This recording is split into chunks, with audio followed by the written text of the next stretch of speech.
Hey y'all, I'm alcoholic. My name's Tony Smith. Hey Tony. I got a sobriety date. It's February 26th of 1990. I'm supposed to tell y'all in a general way what I used to be like, what happened, and what I'm like now. I told Wallace I was a little bit tired. I hope I didn't fall asleep while I was up here. I'll try to get y'all out of here for 9 o'clock. I hope so. 8 o'clock. 8 o'clock, that's right. See, this, well, wait a minute now. I ain't got through yet. You talk on that.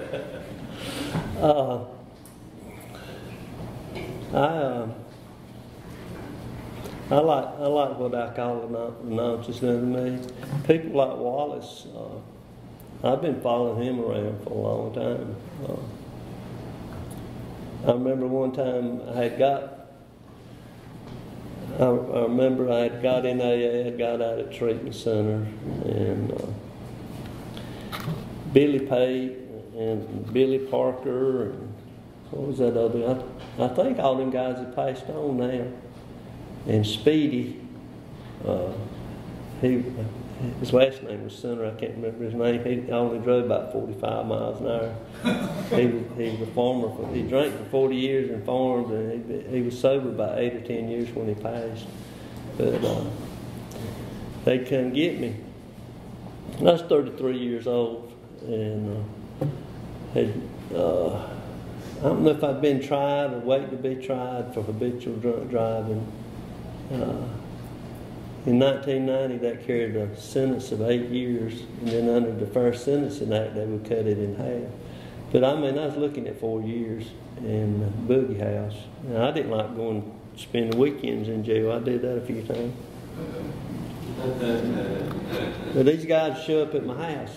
I'm 33 years old, living back with Mama. We're all grown men or the gal already. And they'd show up and blow the horn and say, "Get in the truck." I said, "Well, where are we going?" He said, "You ain't doing nothing else anyway, just get in the truck." And I get in the truck, and I said, "Well, where are we going?" Sure enough, I said, "We're going to prison." I said, "Well, that's the reason I went to AA, to stay out of prison. I didn't want to go in there." But I got in there, and those guys shook my hand and said, "I sure hope you come back." And I was hooked. And I got involved in doing correction work in AA. I remember I'd been sober about 6 months or so, and Billy said, "Come on, let's go to the beach." He said, "You ain't doing that." I was one of them complainers. I'd come to AA. I'd go to work and complain about the work, complain about the pay, go to AA, complain about my job, complain about everything. And he said, "Come on, we'll go to the beach. We'll sit out on the deck and have some coffee and watch the sun come up and do a little fishing. We'll go eat some soup." Sounded good to me. And we went down there and we were sitting on the porch, and he got the big book out, and I said, "I'm going to tell you something. This is what I think this means, and this is what I think that means." He said, "Well, why don't you write your own damn big book?" These guys, they didn't cut me any slack, but they were good examples of what AA did in their lives. I was born and raised up here in Harney County. Most of my family and all were farmers.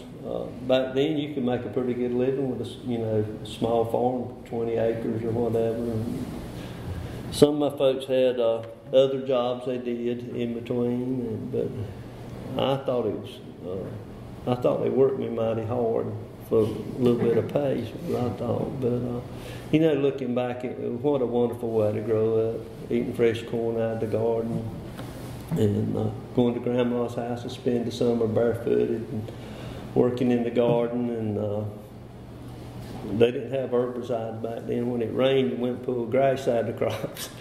But I was one of them kids that I'd always get in trouble. So Grandma, she'd give me a butcher knife. Said, "Well, go out and cut you a switch." And I'd cut a switch, and she'd pull your pants down and hit you right across the back of the thighs where it hurt. And one time she told me to cut a switch. I come back with one about as long as a fishing pole. She got so tickled she didn't whoop me. But my dad was a car mechanic. He worked at Mitchell Chevrolet for years, and then he worked for a Chevrolet dealership there in Angier. I remember seeing when the brand new 67 Impalas came out, I thought it was the prettiest thing I ever seen. They had a convertible in there. But anyway, my mom and grandma and all, they were all Baptist. Mom was a Pentecostal, and she dragged me to that church. And they were really nice people, and I believed in Jesus and God and all that. But that preacher scared me to death. If you even thought about it, you were going to go to hell. I got around 12, 13, I was thinking about some things, you know. And I said, well, I'm gone. And I got to talking with Grandma, and I think I was 11. But anyway, I was telling her, how do these preachers know that they're going to be preachers? She said, they get a calling. So I think I got a calling at 11 years old. I think what it was, Mom and Dad and my sister had went to a revival, and they'd all walked up. I thought I was going to get left out. So Saturday night, I went sliding down on my knees and said to Jesus. And I didn't know that they were going to dunk me after that, but I found out about that. I remember Preacher Jordan, back then they would take you down to the creek. Had a pretty deep creek, and wade out there, and that was some cold water. And it was about April. And he held my nose, and he dunked me under there. And you know them Baptist preachers, they talk a lot. I said, I'm going to drown. And he pulled me back up. And I thought, well, I'm going to survive. And my Aunt Ebel said, dunk him again, preacher. He's a mean one. But you know, growing up and everything and going to church, I mean, that's what we did. When I got up about 15 or so, you know, we go out camping as boys, and we didn't have any beer or wine, so we'd drink grape juice and smoke ragweed or something like that, pretend we was smoking cigarettes. Pretend we was drinking, and we got on to 16 or so, we'd go over to some of these farmers that had refrigerators on their back porch full of beer. And we'd get us some beer, and we'd go out and drink a few beer, you know, and act stupid. And the first time I got really, really tight, they had a little grill there in Angier called Dee's Grill.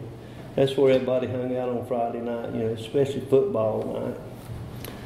And my buddy Gary, he had a van. I don't know if y'all remember them vans. They would paint lace on the side of them and had the stereos on them and had beds on them and all that stuff, you know. But anyway, he had one of those, and he made a big igloo cooler full of some stuff called PJ. Now, I didn't know what it was, but I rode my 10-speed over there, and he gave me a big red Dixie cup. He said, drink it slow. He said, it don't taste too strong, but said it'll put you on your butt. I don't know how much of that stuff I had. I do remember James Ray riding that 750 Norton come through town. I mean, wow! He was like the Fonz. He come driving up there and got off on that thing. I made up my mind I was going to get me one of them Norton motorcycles, and I was going to throw one of them cheerleaders on the back, and I was going to show Angier a thing or two. Then I woke up and everybody was gone. I had puked, and I had fruit and red stuff all down the front of my shirt. And Spencer Wilkins, the town cop, come showing up. And I was sitting on that bench in between them two pine trees, and he come up with them blue lights, and I didn't know. I thought you seen blue lights, you're supposed to run. So I run through the cornfield, and I can remember the corn felt like leaves were cutting me, and I could hear Spencer hollering, stop, stop. He sounded like he was out of breath, and he was toting that big old heavy pistol. I told Daddy about it. He said, you're lucky that man didn't shoot you. He got up the next morning, he said, whoo, you stink. He said, clean up and come to breakfast. Well, I hadn't had any experience with getting that messed up before, and Mom would cook some country sausage. 2 eggs sunny side up and them hot cat head biscuits and shoved it in front of me. And I was all cotton mouthed, and I looked like 2 big owl eyes looking at me. I was about to heave. He said, "Eat something, you feel better." I said, "I can't." And I remember going to the refrigerator and getting me a glass of tea, and I drank just about the whole thing and got drunk all over again. But I guess I didn't get punished for that, so I guess he figured, well, he feels bad enough, he won't do that again. I couldn't wait until I got a chance to get tired again. I made up my mind because I was always fearful and shy and country, and we had moved into town, and I just felt ill at ease and out of place. But when I drank a little something, I was the man, you know. All them pimples went away. I was 6'4" and bulletproof. So every chance I got, I'd get tired.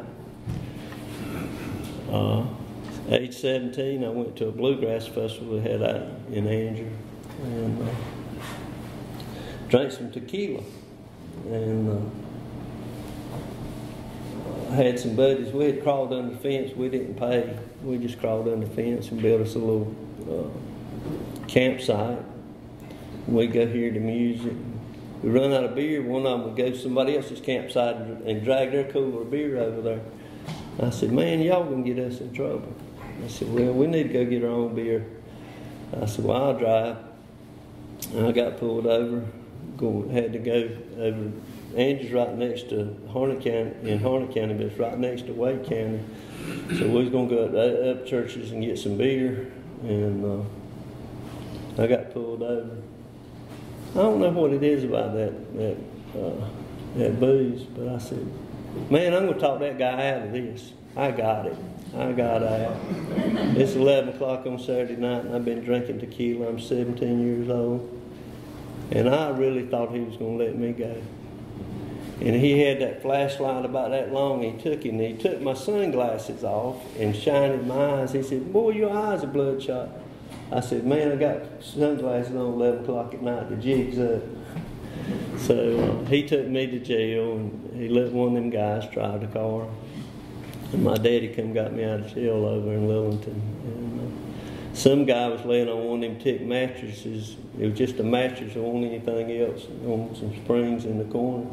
And he had puked and rolled his hair all in that puke, and the toilet looked like it was stopped up and hadn't been flushed in a year. And my daddy came in there. He said, "You don't belong in here." I said, "I sure don't." He got me out, and I went to court, and I was thinking, I might could plead not guilty. And he smacked me on the back of the head and said, "You go up there and plead guilty and get this over with." So I did. And they took my license for a year. But the keen alcoholic mind, Daddy went to bed at 9 o'clock. And Marcia and some of them girls come knocking, "Can you get the car? Can you get the car?" I said, "No." I said, "They'll hear it crank up." I said, "Well, we push it down the road." And that's what we do. We go out all night and drink and party. And then I'd cut it off and roll it back up in. I don't know why I didn't get caught at that. But anyway, I got my license back. I went to the junior senior prom. I didn't have driver's license. Went to pick up my date. I had a plaid. Everybody else wore tux. I had a plaid, looked like Speck Rhodes suit. It was crazy looking. I went to Teresa's house, and her mom was going to take pictures, and went in there, and she said, "Where's your shoes at?" I said, "Oh, they're in the car." She said, "Well, put them on before you go into prom." And she took some pictures of us. And we got in one more bad argument over there. We drank some Southern Comfort or something. I don't remember. We got in a bad argument and broke up that night. But I mean, that's just the way I rolled. Everybody else after graduation went to the beach. I remember there was 30 in our graduating class, and we had our school colors were purple. We had purple gowns. I mean, that had to look awful. But it was 15 down this road and 15 down the other road. And I went out to the car. I had a bottle of H&H out there. And then boy said, "What are you doing?" I said, "I'm going to get me a drink before I go in there." I said, "Pour me one, pour me one." And they said that that aisle that I was walking down, said everybody was weebling back and forth when we went over to pick up our diplomas. Anyway, all my friends went to the beach, and I woke up at Tasty Freeze with my feet on the dash and my head was on the pavement. I just love to party. That's what I did whenever I got a chance. My dad ran a garage. They did front end work on Saturdays. They did collision repair. They painted cars. They could fix just about anything. If you run your car in a ditch and bent your front spindle, they didn't put a new one on it. They straightened it. I remember one time the insurance adjuster bought a Montego Mercury. One was wrecked in the front and one was wrecked in the back. And that's back when they started using the unitized body instead of a chassis. They cut them cars half in two and put them together, and you couldn't tell. It looked like one brand new car. But they were really good craftsmen. They could do a lot of. There was people that drove all the way from Maggie Valley to come down to get them to work on their cars. But they were good examples. And, my uncle who worked with Daddy, he was a teetotaler. I remember one of my buddies from up at Langdon's place showed up to get his car worked on. He said, "I told you not to come in here drinking beer." He grabbed him by the collar to see the fit britches and threw him out in the street. I said, "You'll not throw my friend out there like that." But he didn't abide drinking. I was in a bunch of wrecks. It was just a mess. I went to work for a guy in Angier who built farm equipment. And I remember when I went to, I said, "I heard you were looking for somebody you needed somebody, give somebody a job." Not interested. I had bell-bottom blue jeans and an old Army Parker and long hair. I come in there. No. And his partner, Ronnie Wheeler, said, "That's Willie's his uncle, ain't it?" He said, "Yeah." So Willie said that when he had him helping him with the drag lines and all, said he wasn't no good, and said he slept in the truck. He said he was smoking weed. Said he just sorry. And Pete said, "Well, why would you want to hire him?" He said, "Well, you know Willie's the biggest liar in the county. I got the job." And Pete was very loyal to me. I put that man through, God knows. I remember one time I got the hepatitis, and during the summer we would work sometimes 16 hours a day to try to fill all the orders for the farm equipment. And I was working one Saturday. We'd worked probably all night, and they were playing poker in the office, and Pete came out there. He was about shot down from that stuff he was drinking. And he looked down and he said, "Boy, your eyes are yellow as cheese." He said, "You go to the doctor before you come back." So anyway, I went and seen Dr. Wilson. He told me I had hepatitis and quarantined me. Well, back then they'd make anybody that you'd been around had to go get a shot. And the guys I worked with had to go to Dr. Wilson's to get a shot. Max, he was scared of needles, so Wayne told Ronnie and Pete, said, "Well, when I go in, I'm going to holler good and loud." He said, "Then you send Max in here next." Max said, "I ain't going in there." But that's the kind of thing that hanging out with Tony Smith, you wind up in them kind of situations. I got a drunk driving ticket at 17. I was in, I don't know how many car wrecks. I remember 1985, the day before my mama's birthday, I was up at the Friendly Groceries, little old joint, like going from Duncan going toward the power plant out there. And some of the crane operators were drinking Old Forester, and they were cooking chicken wings, and they made some hot sauce out of Peter peppers. That stuff would light you up. It was hot. We was drinking that Old Forester. And they were talking about they could go around that S-curve on Cokesbury Road. I said, well, I could take that at 60. I had a 78 Fiat. I said, I think I could do it at 70.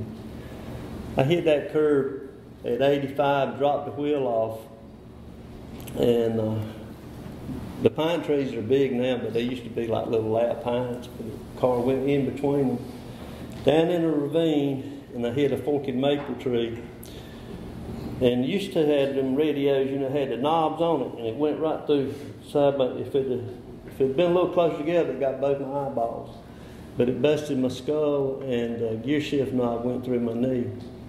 And somehow or another, by the grace of God, I crawled out of that. And they said that I was crawling beside the road, and people would just ride by. And I don't remember if it was a black preacher or an Indian preacher, but he stopped and said, do you want some help? I said, yeah, I need some help. And they called the crash truck, and he came out there and he said, would you go with us? I said, yeah, but I'm going to have to have some help. I can't stand. And they put me in the truck, and they gave me a shot. I spent about the next week. They would give me Demerol, and I had surgery on my face. They had to bring pictures of me to put me back together, put a cast on my leg. And the sheriff would come every day and said, do you remember who it was that stole your car? I said, no, sir, I can't remember nothing. And anyway, that was another drunk driving ticket I should have got. But, you know, when I got out of that deal, my dad come and got me. I was in intensive care for a week. And the doctors, what they did, they put buttons on top of my head, and they put a bridge across my teeth and run wires down to hold my head together until it healed. And I went home and laid on the couch for a week or so, and I was bored. And Dad said, you want to get out of the house? And I said, yeah. I said, but I got this busted leg. And he said, well, just take that Buick LeSabre and prop that right leg over in the passenger side and drive with your left. Now, where did I go? Right back to the scene of the crime. I went right back to the old Forester and the beer joint. Went in the beer joint. I said, let me get a case. He said, I'd rather not sell you anything because what happened to you and everything, you might sue me and run me out of business. I said, I wouldn't sue you, I love you. He said, I said, if my account paid up, see, I'd go charge beer. That's the first thing I do when I get paid, go pay off that. So, you know, I could charge more. But anyway, I started all over again. Now, somebody looking at that say, now that's crazy. Drinking just about killed you. Why would you go back? But drinking was my solution. And we drank all the time. I get to my last drunk, and I had been, I got caught and convicted after Thanksgiving in 1989, and had to pull a weekend down there in Harnett County Jail, and they had the big ice storm where the TV tire fell and all that year. And anyway, what I do, I started working with the golf cart people in '84. I still had 9 months before I got my license back, but Troy said, oh, you're Bobby Smith's son. Said, they're hard workers. Said, you come on. He said, but I ain't going to pay you but $5 an hour. I said, now wait a minute, I was making $12 an hour welding. He said, well, you ain't welding now, you working on golf carts. So I still had some money left over from where I'd left the other place. And I said, well, I'm going to take a couple of weeks off and I'll come to work for you. And I did. And man, them batteries are heavy and sweating. But I mean, I'd worked at my dad's garage, so I had a lot of skills about fixing stuff. I showed him some things they had never seen before. And things would click along pretty good. And he bumped me up to about $8 an hour. And I said, well, I can live with that. And, you know, eventually I got my license back and they put me out on the road on a truck. Then I get another drunk driving ticket. And they put me back in the shop. And I don't know why they put up with me all them years. They'd say, you can't drink on premises. And I'd have a fifth in the car with some ice and the chaser and all. And I'd make me a big old milkshake cup, drink her down. And they said, you can't do that. I said, I'm off work now, I do whatever I want to. Because, you know, the rules don't apply to me. But it was something. 1990, now I'd just been in jail and was tried the 28th of November, February the 3rd of 1990. A friend of mine needed a ride to the bootleg joint, so I said, come on, and we went over there. I didn't have any cash. This sweet little old black lady said, you look like you could use a drink. I said, I could, but I ain't got any cash on me. She said, where do you work at? And I told her. I said, where do you live at? I said, up there on Oak Ridge Road. She said, I know you. She got one of them jelly jars out of the sink, you know, rinsed it out a little bit, and she poured about that much of that moonshine in there. Said, here, try this. That stuff lit me up. I think it curled my toes. It was coming out my nose. That stuff was rough. But man, it did the job. And I stayed there. That was about 6 o'clock in the evening. And I remember later on that night I was drinking the same stuff. I said, I think she watered that mess down. But anyway, they said about 3 o'clock in the morning, me and Tyrone was out sumo wrestling in the tall weeds, moonlight. But about 9 o'clock the next morning, I took Tyrone to Fuquay, and the Fuquay cops pulled me over. He was a high school football star, big boy, nice guy.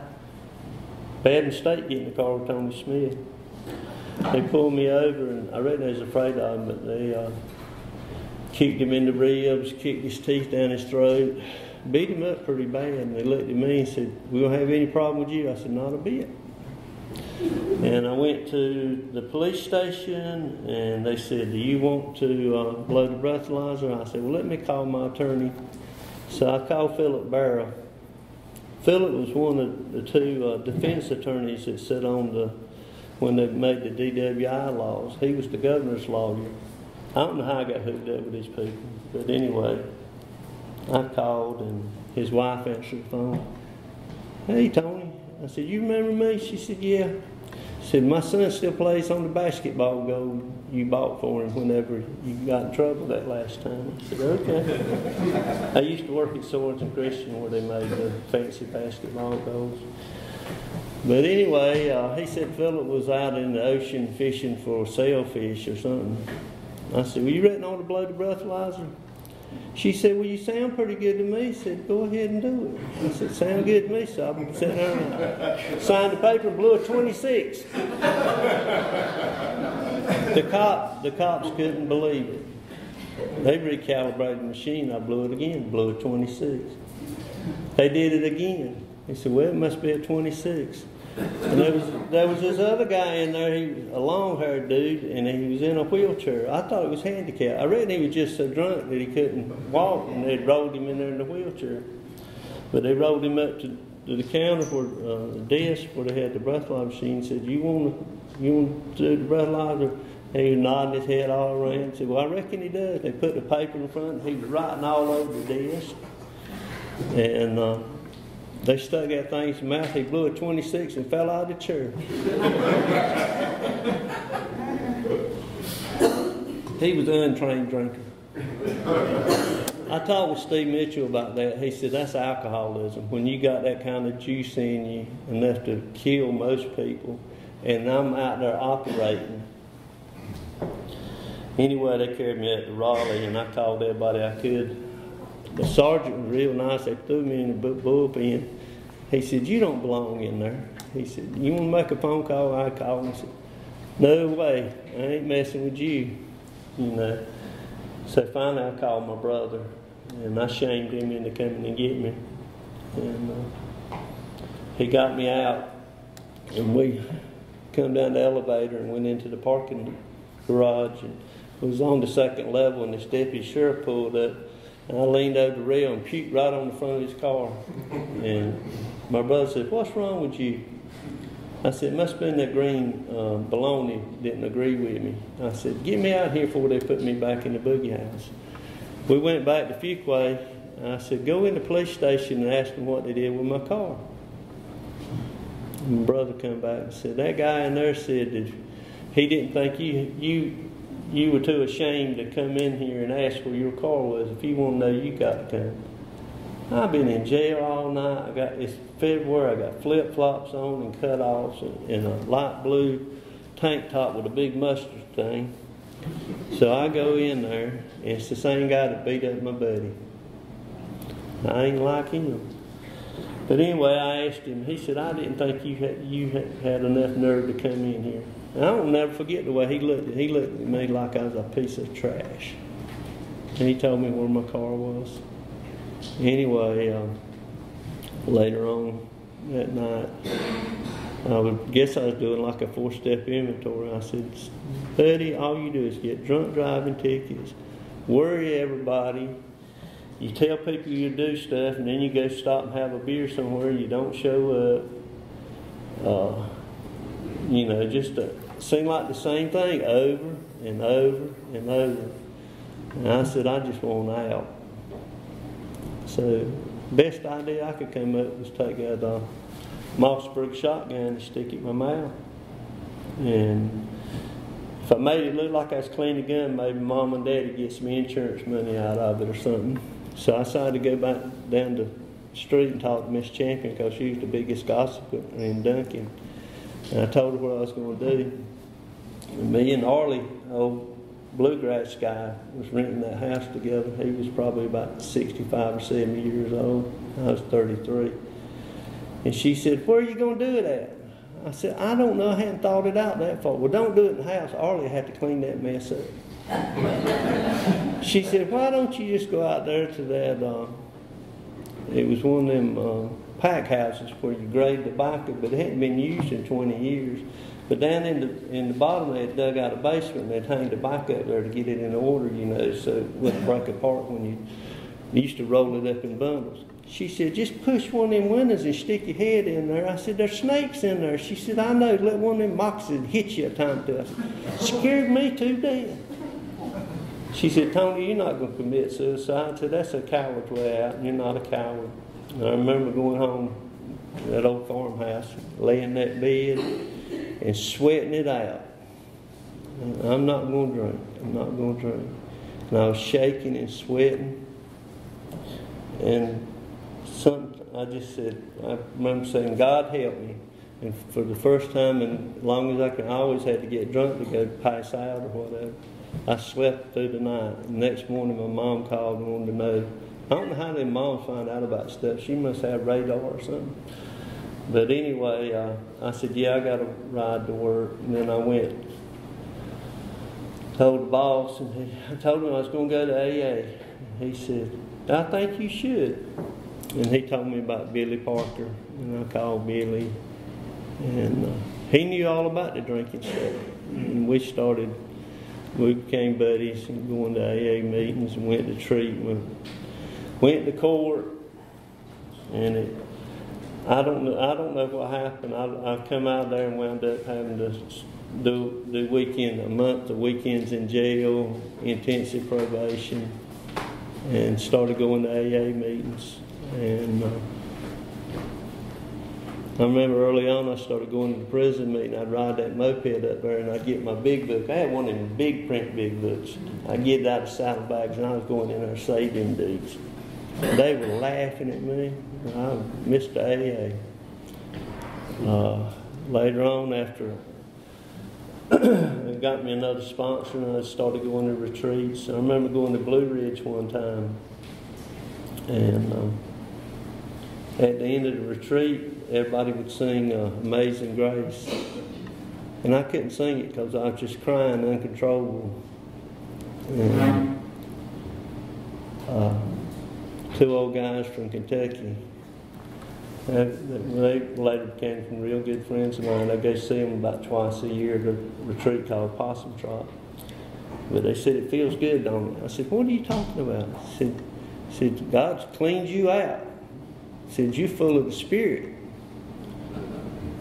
And you know, I felt different when I came back.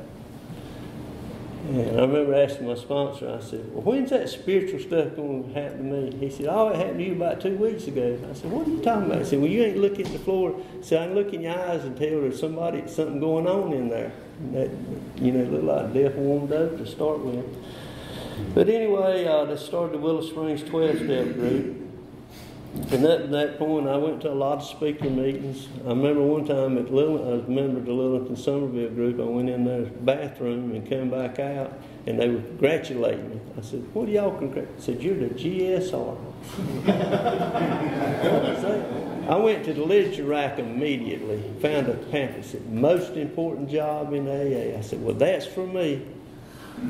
I remember I went to Lakeside, and Mr. Anderson, he was sitting up there in the corner, and I went up there and told him, I said, guess what? He said, what? I said, I'm a GSR. He said, oh shit, another drunk with a title. I don't know what it is about these old timers. They have a way of putting you in your place. I wound up changing home groups. I did all kinds of service work. I was corrections chair in District 50, GSR.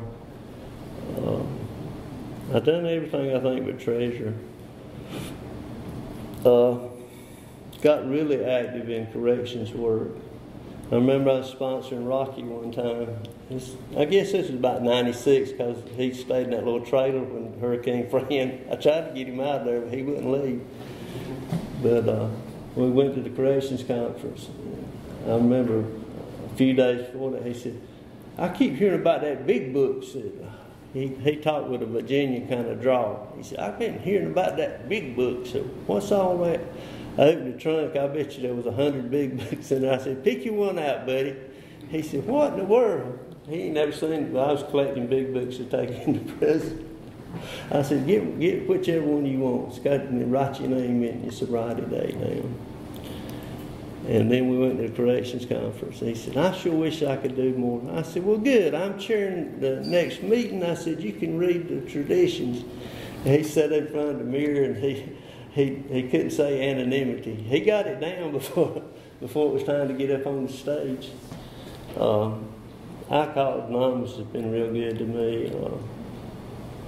My mom never understood why I got sober with these strange people in AA, and I wouldn't get sober with the church people. And they just didn't talk my language. She later became a big fan of Alcoholics Anonymous.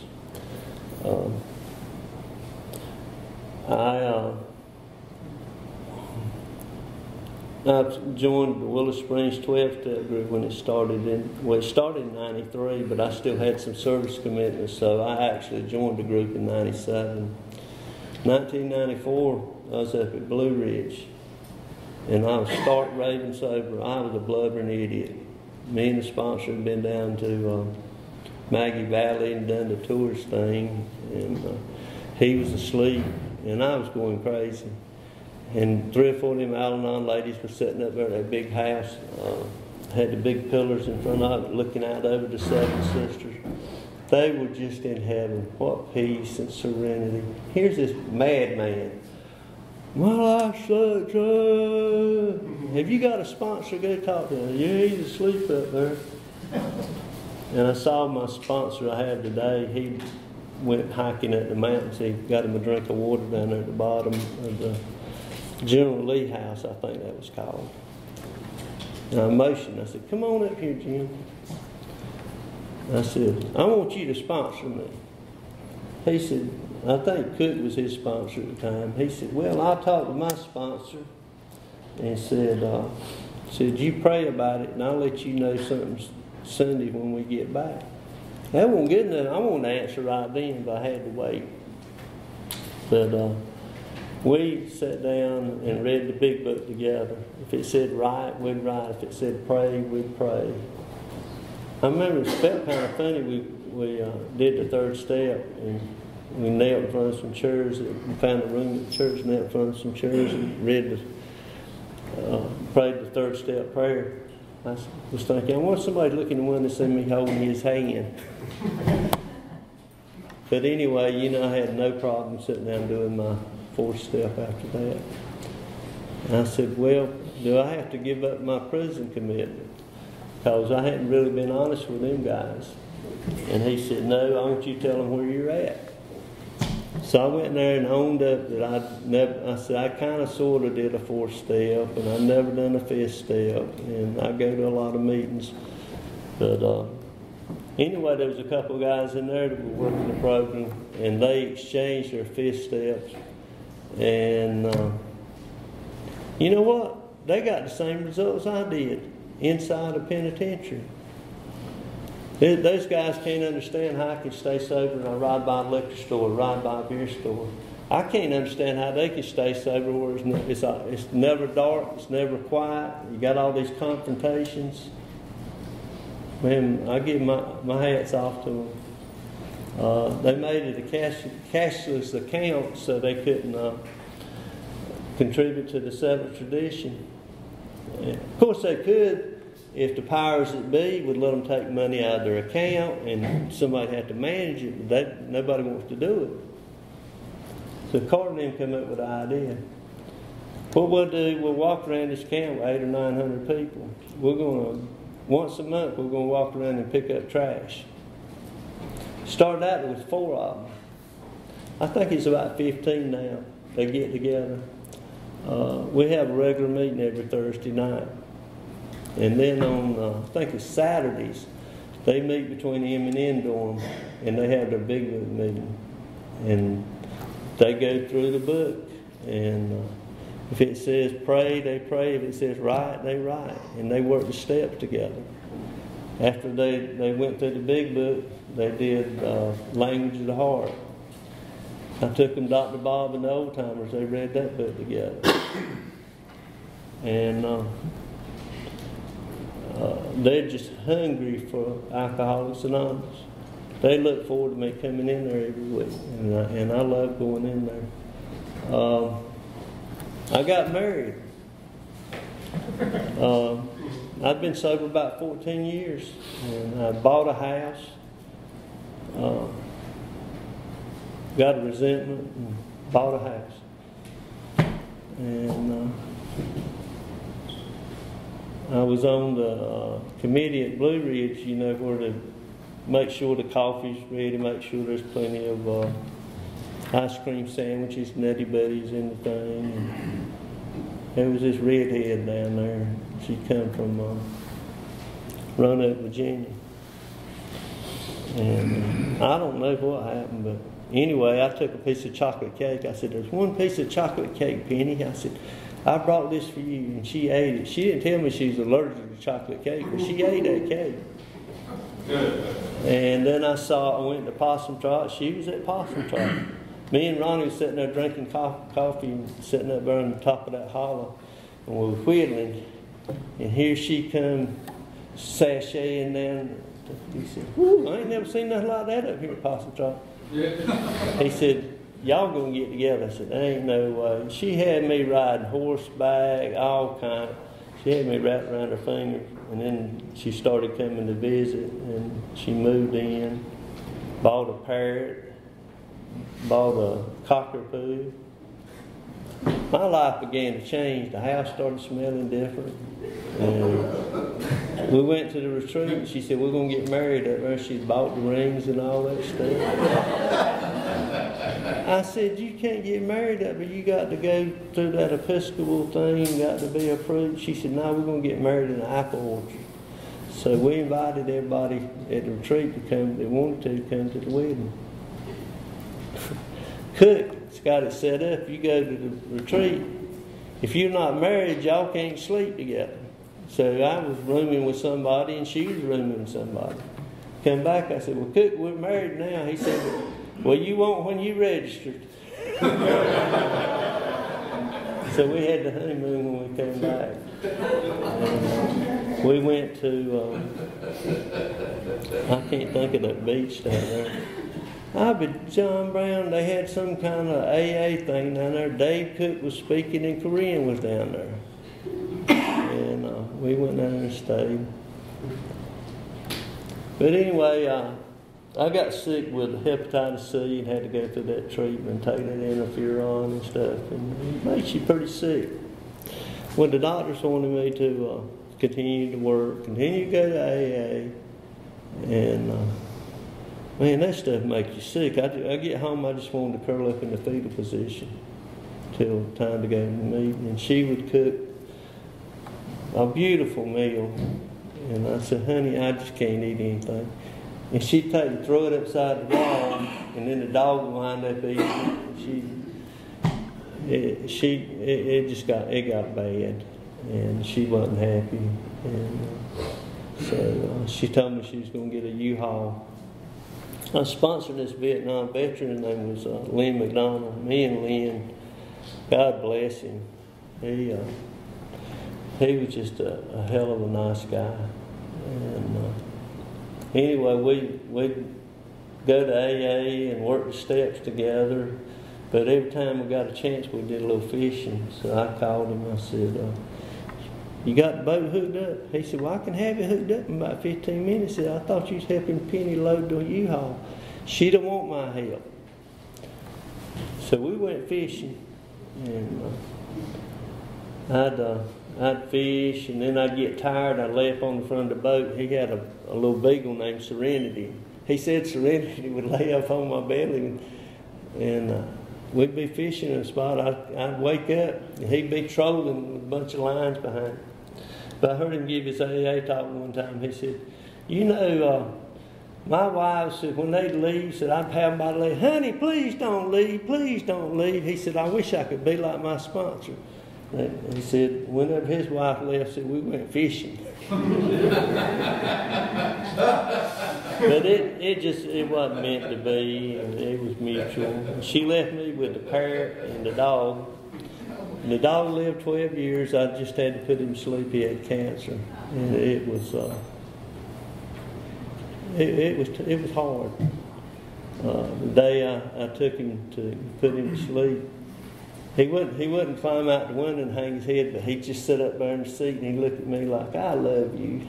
I thought, man, this is tough. And then we got to the stoplight just before we turned to the veterinary, and he seen a Chevrolet pickup, and a young guy rolled the window down, got him a swallow of water. Man, he was barking. I said, well, bark all you want to. I said, let her go. And we got him in there and laid him on the blanket, and they gave him a shot. Just got some stuff to anti-anxiety and something to make him go to sleep and painkillers, and he'd been in a lot of pain with that cancer. But he was fighting it. He was fighting it, and we just kept rubbing him. He lasted about 10 minutes. He finally went to sleep, and then they gave him something to stop his heart. And Liz said, have you picked out a spot for him? I said, yeah, I got a spot for him under a tree. She said, well, maybe you ought to rethink that. I said, no. I said, I know where Creedmoor's going. I got down about 2 foot. Man, there's tree roots down there. And it was hot. I thought I was going to pass out by. I'm stubborn. But I buried him where I said I was going to. I planted a Confederate jasmine on his grave. But dogs, they love their drunks. And drunks love their dogs. AA's been real good to me. I've enjoyed everybody I've ever sponsored and everything I've ever done. I hope I'm able to give this thing away for as long as I can stay sober. I love going to AA meetings. I love people in AA. You know, I love people in church and some of my customers. Customer service, you can use your AA a lot. Christina said, did you pray this morning? I said, yeah. I said, I don't never know when I go out the door who's going to get me. And I tell my boss about some of the things my customers do. He said, Tony, you didn't hit him. I said, no. I told him, I said, back up, you're spitting in my face. I said, I don't like close talk, back up. I'm here to help you. And I guarantee you back when I was drinking, it'd been knuckle sandwich there. You know, AA's done a lot for me, and I think the cops and everybody I've made amends is glad I'm sober too. And I love you. Thank you.